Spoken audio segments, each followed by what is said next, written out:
Assalamualaikum warahmatullahi wabarakatuh. Perkenalkan, nama saya Dina Hidayah, NIM 352298. Di sini saya akan menjelaskan materi tentang metode dan teknik dakwah.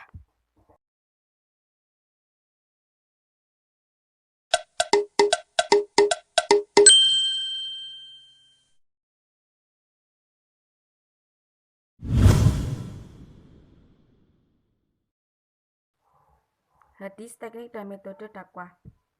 An Sahal yakni bin Sa'id radhiyallahu anhu qala. Sahal bin Sa'id meriwayatkan bahwa qala Nabi sallallahu alaihi wasallam yaumul Khaibar. Rasulullah sallallahu alaihi wasallam bersabda di hari Khaibar. La'utiyana ra'yata ghadan, demi Allah, sungguh bendera ini akan saya berikan besok hari, rajulan yuftahu ala yadaihi, kepada seorang laki-laki yang mana Allah akan mengaruniakan kemenangan melalui tangannya. Yuhibbullahu wa rasuluh, ia mencintai Allah dan Rasulnya. Yuhibbullahu wa rasuluh, dan ia juga dicintai oleh Allah dan Rasulnya. Fataban nasu lailatahum, maka semalaman suntuk para sahabat ayyuhum yu'to, membicarakan kepada siapakah kiranya nanti bendera itu akan diserahkan. Faghadaw kullukum yarjuhum, ketika tiba esok harinya, para sahabat bergegas dan semuanya masing-masing berharap agar diserahi bendera itu. Faqala, kemudian Nabi berkata, Aina Ali, di mana Ali? Faqila yashtaki ainaihi, mereka menjawab, wahai Rasul, dia sedang menderita sakit mata. Fabasaqo fi ainaihi wa addallahu, lalu Rasulullah SAW mengusapkan air ludah pada kedua matanya dan mendoakannya.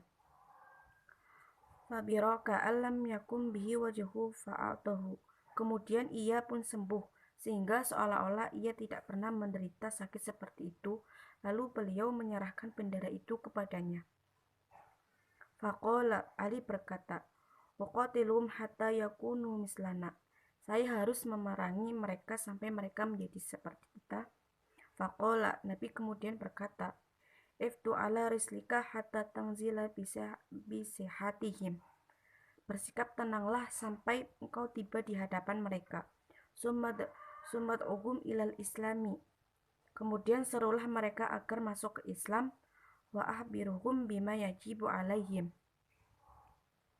dan jelaskan kepada mereka akan kewajiban atas mereka yang berkaitan dengan hak-hak Allah. Fallahu la'anna yahdillah, demi Allah, sekiranya Allah mengaruniakan petunjuk, rajulan khairul laka min amin ayakuna laka humran na'im, kepada seorang melalui dirimu, maka itu akan lebih baik bagimu daripada unta-unta merah. Rawahul Bukhari, diriwayatkan oleh Imam Bukhari. Metode dan teknik dakwah. Secara etimologi, metode berasal dari bahasa Yunani, yaitu metodos, yang artinya cara atau jalan. Jadi, metode dakwah adalah cara mencapai tujuan dakwah secara efektif dan efisien. Maksudnya itu agar masyarakat bisa menerima dakwah dengan lapang dada, tulus, dan ikhlas.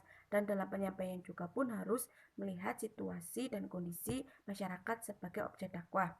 Yang selanjutnya itu macam-macam metode dakwah. Yang pertama ada metode ceramah, metode diskusi, metode propaganda, dan metode keteladanan. Yang pertama itu metode ceramah, yaitu menyampaikan keterangan, petunjuk, pengertian, dan penjelasan tentang sesuatu kepada pendengar secara lisan. Umumnya ceramah ini diarahkan ke publik, dan pesan-pesan yang disampaikan pun bersifat ringan dan informatif, tidak mengandung perdebatan. Yang selanjutnya yaitu metode diskusi, yaitu pertukaran pikiran, gagasan, atau pendapat antar sejumlah orang secara lisan membahas suatu masalah. Metode ini bertujuan untuk mendorong masyarakat agar bisa mengeluarkan pendapatnya dan memberikan sanggahan atau usulan, bukan hanya sekedar menjawab saja. Yang ketiga yaitu metode propaganda, yaitu menyiarkan Islam dengan cara mempengaruhi dan membujuk massa secara massal dengan persuasif. Metode ini bertujuan untuk menarik perhatian dan simpatik masyarakat, dan pelaksanaannya pun bisa menggunakan berbagai media seperti audio, visual maupun audiovisual.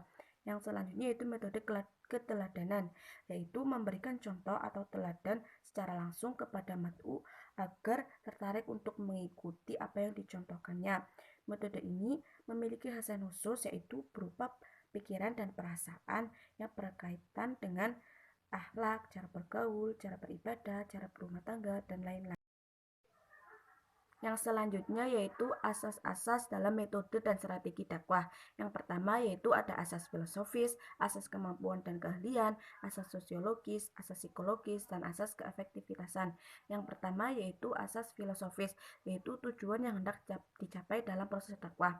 Maksudnya itu seorang dai harus mampu mengajak atau mempengaruhi masyarakat agar mau mendengarkan apa yang akan disampaikannya. Yang kedua yaitu asas kemampuan dan keahlian, yaitu kemampuan dan profesionalisme dai sebagai subjek dakwah. Maksudnya itu mampu menguasai materi yang akan disampaikan.